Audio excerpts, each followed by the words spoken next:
സഹോദരരെ, ഏവർക്കും ക്രിസ്തുയേശുവിന്റെ നാമത്തിൽ സ്നേഹവന്ദനവും.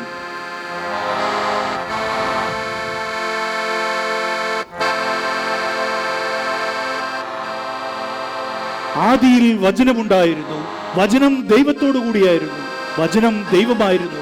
സമസ്തവും അവൻ വഴി ഉണ്ടായി, അവനെ കൂടാതെ ഒന്നും ഉണ്ടായിട്ടില്ല. അവനിൽ ജീവനുണ്ടായിരുന്നു, ആ ജീവൻ മനുഷ്യരുടെ വെളിച്ചമായിരുന്നു. ആ വെളിച്ചം ഇരുളിൽ പ്രകാശിക്കുന്നു, അതിനെ കീഴടക്കാൻ ഇരുളിന് കഴിഞ്ഞില്ല. ഈ കഥ പ്രകാശത്തിന്റെ കഥയാണ്. ഉദയം അസ്തമിക്കുന്നു, അവിടെ ഈ കഥ തുടങ്ങുന്നു. അസ്തമനം ഉദിക്കാൻ. കിഴക്കൻ ദിക്കിൽ ഉദിച്ചുയരുന്നു സൂര്യൻ, പടിഞ്ഞാറു മറയുന്നു സൂര്യൻ. ദിനങ്ങളോ ദിനങ്ങൾ, ദിനങ്ങൾക്കു ജന്മം അവിടെ അവിടെ അവിടെ. അവിടെ ദിനങ്ങൾ അതിന് കഴിയുന്ന ഒരു കൂട്ടം ആൾക്കാരുണ്ട്. അവർക്ക് ഇരിക്കപ്പെടുകയില്ല. നാളെ എന്ന ദിനം കാത്തിരിക്കുന്നവർ. കിഴക്കൻ ദിക്കിൽ ഉദിച്ചുയരുന്നു സൂര്യൻ, പടിഞ്ഞാറു മറയുന്നു സൂര്യൻ. ദിനങ്ങളോ ദിനങ്ങൾ, ദിനങ്ങൾക്കു ജന്മം അവിടെ അവിടെ അവിടെ. അവന്റെ ശബ്ദം ഈ ഭൂമുഖത്തു നിന്ന് തുടച്ചു നീക്കാത്ത പക്ഷം ഉദയം പടിഞ്ഞാറൂന്നായിരിക്കും. അവൻ ഒരു ദൈവപുത്രൻ.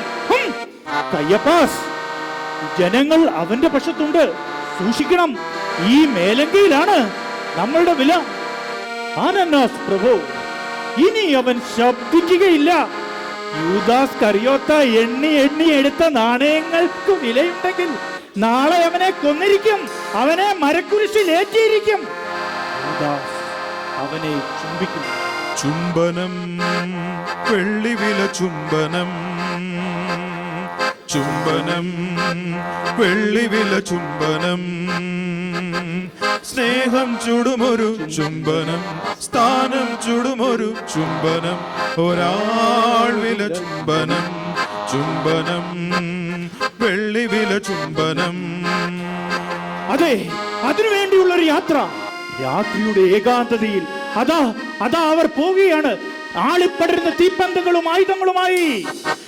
ഇരയെ തേടി അലയുന്നു മാംസദാഹികൾ, ഒരു നരനെ തേടി അലയുന്നു രക്തദാഹികൾ. അവർക്ക് തീപ്പന്തങ്ങളാളുന്നു വഴികാട്ടാൻ, തീപ്പന്തങ്ങളാളുന്ന വഴികാട്ടാൻ. അതെ, ഗത്സമന തോട്ടത്തിൽ അവർ പ്രവേശിച്ചു കഴിഞ്ഞു.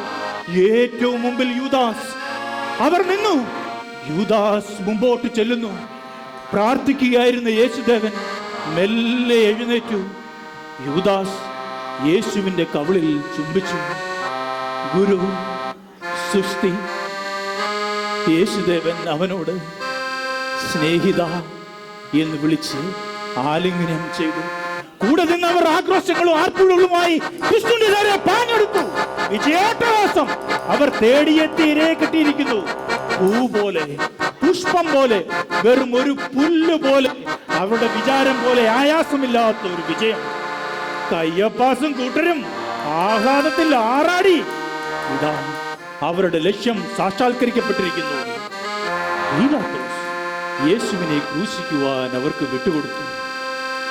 സ്വന്തം കുരിശുമേന്തി അതാ അതാ യേശുദേവൻ കപാലങ്ങളുടെ സ്ഥലത്തേക്ക് വൻപാപ കുരിശേന്തി ഗോൽഗോഥാമല തന്നിൽ ഇഴഞ്ഞിഴഞ്ഞേറുന്നിതാ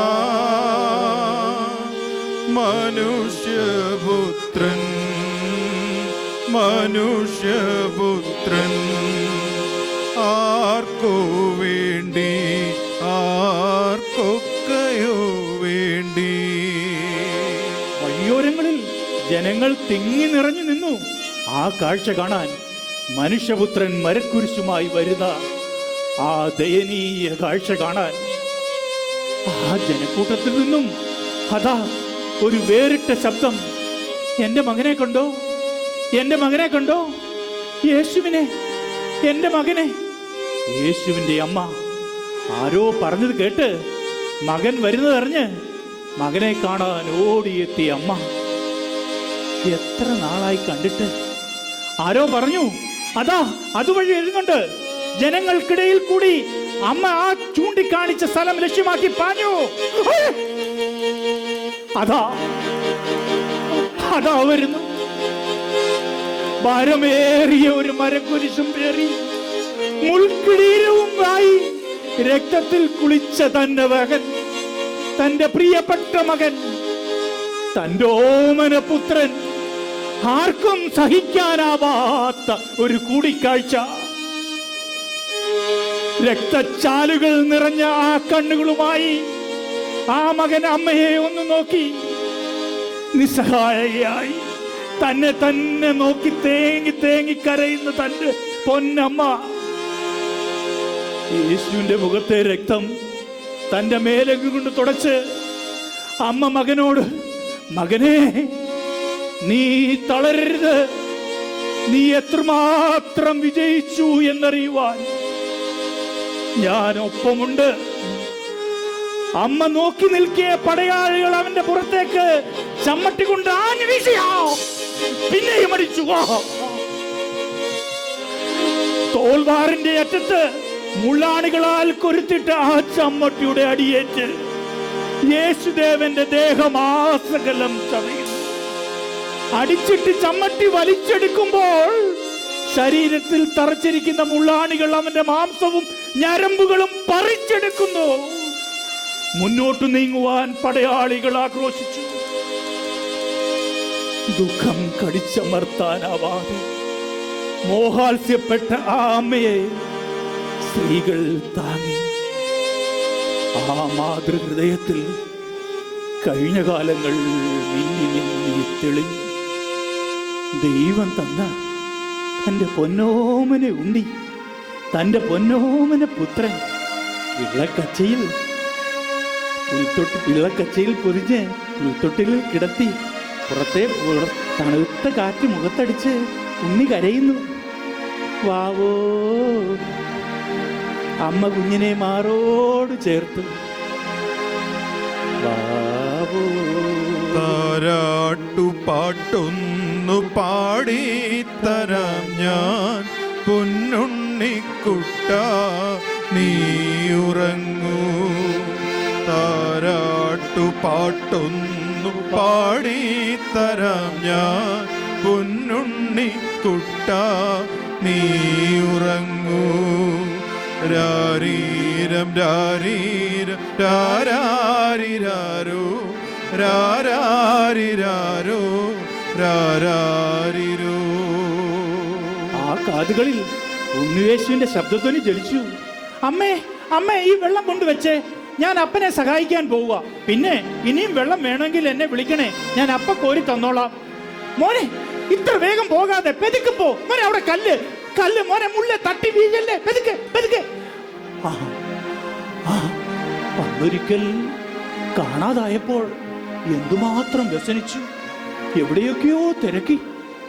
കണ്ടപ്പോൾ അത്രയും സന്തോഷം. പിന്നെയും വളർന്നു. ഉണ്ണി അങ്ങ് വലുതായി. ഒത്തൊരാൾ പൊക്കവും തത്തുല്യ വണ്ണവും, ഒത്തൊരു മർത്യന്റെ ശബ്ദഗാംഭീര്യവും. മാത്രമോ, കണ്ണിനു കൗതുകം, കരളിനു കുളിർമയും, കനകൗജലമാം കരിനീല നയനങ്ങൾ. വാഗ്വാദ വൈഭവം, വാചാലമത്രയും, വൈരാഗ്യ സൂക്തമൊന്നില്ലാത്ത വല്ലഭൻ. അതെ, തന്റെ മകനെ പോലെ ആ പ്രദേശത്തൊന്നും ആരുമില്ല എന്ന് അഭിമാനിച്ചിരിക്കാം. അന്നൊരിക്കൽ കാനാവിലെ കല്യാണം. എങ്ങും ഉത്സവത്തിന്റെ പ്രതീതി. പട്ടുധരിച്ച പൂപ്പന്തലുകൾ, നിറയെ ജനങ്ങൾ, പെണ്ണിന്റെ ആൾക്കാർ, ചെറുക്കന്റെ ആൾക്കാർ, വൃദ്ധരും ചെറുപ്പക്കാരും യുവതികളും, ഇത്തിരി പോന്നുള്ളവരും ഇത്തിരി ഇല്ലാത്തവരും, ആകെപ്പാടെ നാട്ടിൻപുറത്തെ ഒരു കല്യാണത്തിന്റെ ബഹളം. അതിനു സംബന്ധിക്കുവാൻ ഈ അമ്മയും മകനും ഉണ്ടായിരുന്നു. അതാ ഒരു കോണിൽ അമ്മയും മകനും ഇരുന്ന് സംസാരിക്കുന്നു. കൂടെ ഗ്രഹനായകനും ഉണ്ട്. അവർ എന്തോ സംസാരിച്ചുകൊണ്ടിരിക്കുകയാണ്. അപ്പോൾ ഗ്രഹനായകന്റെ ചെവിയിൽ വന്ന് സേവകൻ വന്ന് മന്ത്രിച്ചു, വീഞ്ഞു തീർന്നിരിക്കുന്നു. അയാൾ ആകെ തളർന്നു പോയി. എന്തു ചെയ്യണമെന്നറിയാതെ അയാൾ ആകെ വിഷമിച്ചു. ഇത് കണ്ട മറിയം യേശുവിനെ സഹായിക്കാൻ തയ്യാറായി. അമ്മ യേശുവിനോട്, അവരുടെ വീഞ്ഞ് തീർന്നിരിക്കുന്നു. യാതൊരു പാപ വ്യത്യാസവുമില്ലാതെ യേശു പറഞ്ഞു, എനിക്ക് സമയമായില്ല. എങ്കിലും അമ്മയുടെ നിർബന്ധത്തിന് വഴങ്ങി യേശു അവരെ സഹായിക്കാൻ തീരുമാനിച്ചു. അത് എന്ത് അഭിമാനമായിരുന്നു! ഇന്ന് ആ മകൻ ഒരു കുറ്റവാളിയെ പോലെ തന്നോമൽ പുത്രൻ മുൾമുടി ചൂടി ചുരിമണൽ തേരിൽ മേലങ്കി ചുറ്റി മരക്കുരിശേന്തി കാണുന്നൊരമ്മ, മരക്കുരിശേന്തി കാണുന്നൊരമ്മ. ആലസ്യത്തിൽ ഉണർന്ന അമ്മ പുരുഷാരത്തോടായി കൈ ചൂണ്ടി ചോദിച്ചു, എന്റെ മകൻ നസ്രായനായ യേശു നിങ്ങളോട് എന്തപരാധം ചെയ്തു? ഈ രാജ്യത്തോട് എന്തപരാധം ചെയ്തു? പുരുഷാരം അങ്ങോട്ടും ഇങ്ങോട്ടും പരസ്പരം നോക്കി, ഇല്ല, എനിക്കൊരു ദ്രോഹവും ചെയ്തിട്ടില്ല, ഇല്ല. അവർ പിറുപിറുത്തു. അമ്മ അവരോടായി വീണ്ടും വീണ്ടും ചോദിച്ചു, നിങ്ങൾക്കെല്ലാവർക്കും നന്മ മാത്രം ചെയ്ത, നിങ്ങളെ ആരെയും ദ്രോഹിക്കാത്ത എന്റെ മകൻ. പിന്നെ അമ്മ അവിടെ ഒരു നിമിഷം പോലും നിന്നില്ല. അമ്മ ഓടി ഗോകുൽത്താ മല ലക്ഷ്യമാക്കി തന്റെ മകന്റെ പിന്നാലെ പാഞ്ഞു. എല്ലാറ്റിനും സാക്ഷിയായി. സാക്ഷി, മൂക സാക്ഷി, നിസ്സഹായതയ്ക്കൊരു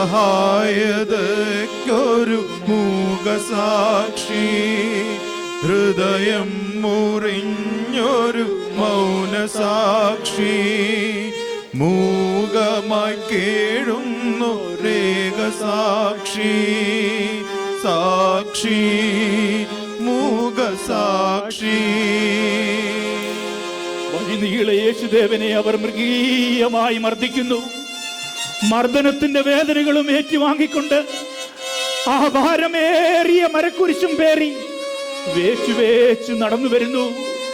യേശുദേവൻ തളർന്നു വീഴുമ്പോഴെല്ലാം പടയാളികൾ കൈവശമിരിക്കുന്ന ചമ്മട്ടി ആ ശരീരത്തിലേക്ക് ആഞ്ഞു പതിക്കുന്നു.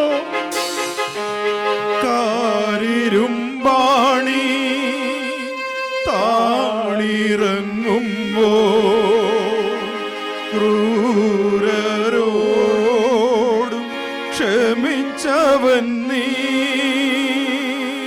മുൾമുടി ചൂടി ക്രൂശിതനായി പാപലോകം പവിത്രമാക്കാൻ. കുരിശുമരം ഉയരുകയായി. പടയാളികൾ കുരിശു കുഴിയിലേക്ക് ശക്തമായി ഉറപ്പിച്ചു. അതിന്റെ ആഘാതത്താൽ, അതിന്റെ ശക്തമായ വേദനയാൽ യേശുദേവൻ നിന്ന് ഒരു ആർത്തനാദം ഉണർന്നു. പിതാവേ,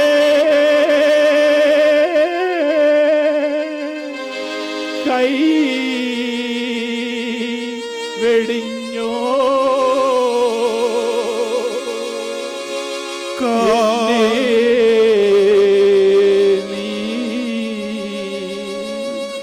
കൈ വെടിഞ്ഞോ.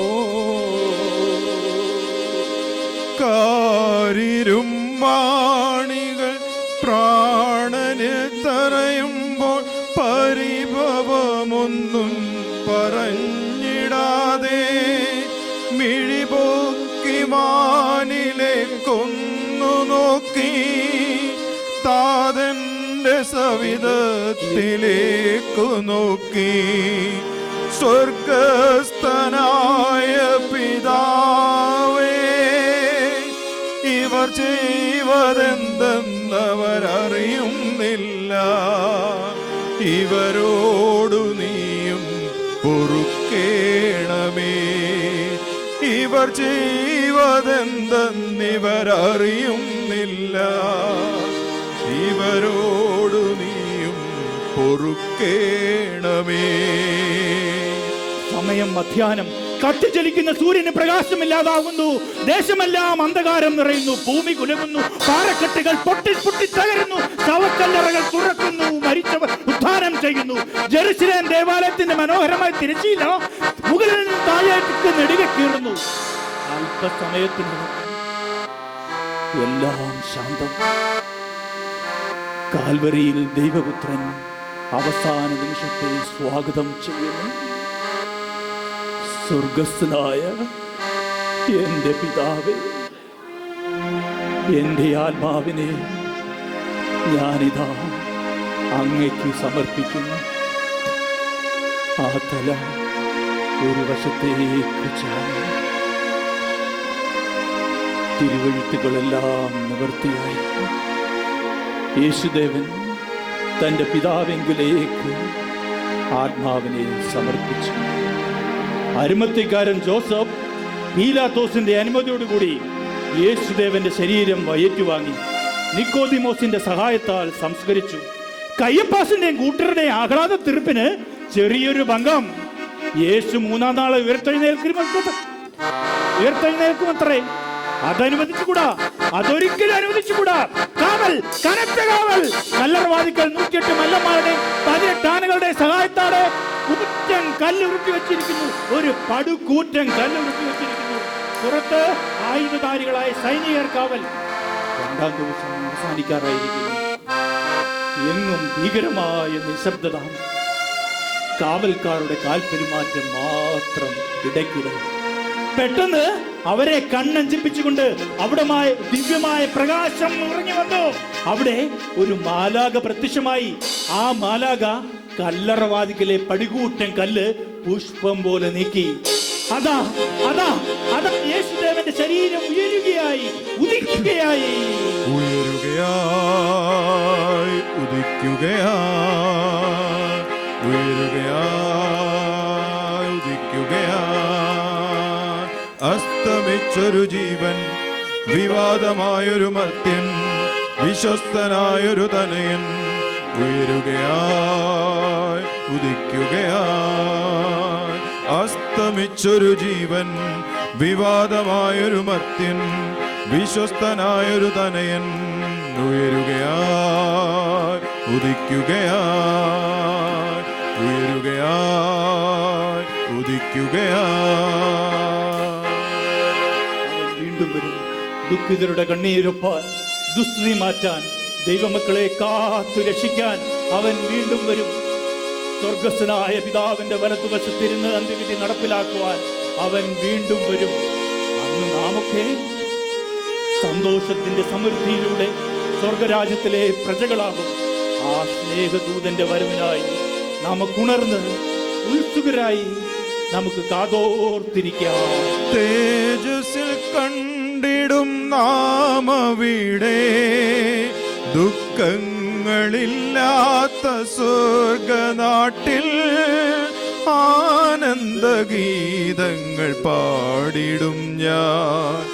ആകാശഗംഗയ്ക്കും അപ്പുറമാണെന്റെ പ്രിയനേശു നിൽക്കുന്ന നിത്യരാജ്യം. സർവേശ്വരൻ തന്നെ ശില്പിയായുള്ള ഒരു നാളുമിളകാത്ത സ്വർഗരാജ്യം. നീയൊന്ന് കണ്ണടയ്ക്കുമ്പോൾ സ്വർഗത്തിൽ നിന്ന് നിന്നെ തന്നെ നോക്കിയിരിക്കുന്ന ഒരു ദൈവമുണ്ട്. നീ ഒന്ന് കൈകൂപ്പുമ്പോൾ, നിന്റെ കൈ ഒന്ന് വിരിച്ചു പിടിക്കുമ്പോൾ സ്വർഗത്തിൽ നിന്നും കൈനീട്ടി തൊടുന്ന ഒരു കരമുണ്ട്. നിന്റെ കണ്ണ് നിറയുമ്പോൾ ഇറങ്ങി വരുന്ന ഒരു ദൈവമുണ്ട്. ഞാൻ കരഞ്ഞാൽ സ്വർഗത്തിൽ നിന്ന് ഇറങ്ങി വരുന്ന ഒരു അപ്പനുണ്ട് എനിക്ക്. ഞാൻ ഉള്ളിലേക്ക് എടുക്കുകയും വെളിയിലേക്ക് വിടുകയും ചെയ്യുന്ന എന്റെ ശ്വാസത്തെക്കാൾ എനിക്ക് അടുത്തു നിൽക്കുന്ന ഒരു ദൈവമുണ്ട് എനിക്ക്. ഒന്നു കരഞ്ഞാൽ അവൻ എന്റെ കരം പിടിക്കും, പിന്നെ കരുണാമയനായി താങ്ങി നടത്തും. കരഞ്ഞാൽ അവൻ എന്റെ കരം പിടിക്കും, പിന്നെ കരുണാമയനായി താങ്ങി നടത്തും. ശാന്തി പകരും എൻ്റെ മുറിവുണക്കും. എത്ര നല്ല സ്നേഹമെൻ്റെ ഈശോ, ഓ എത്ര നല്ല സ്നേഹമെൻ്റെ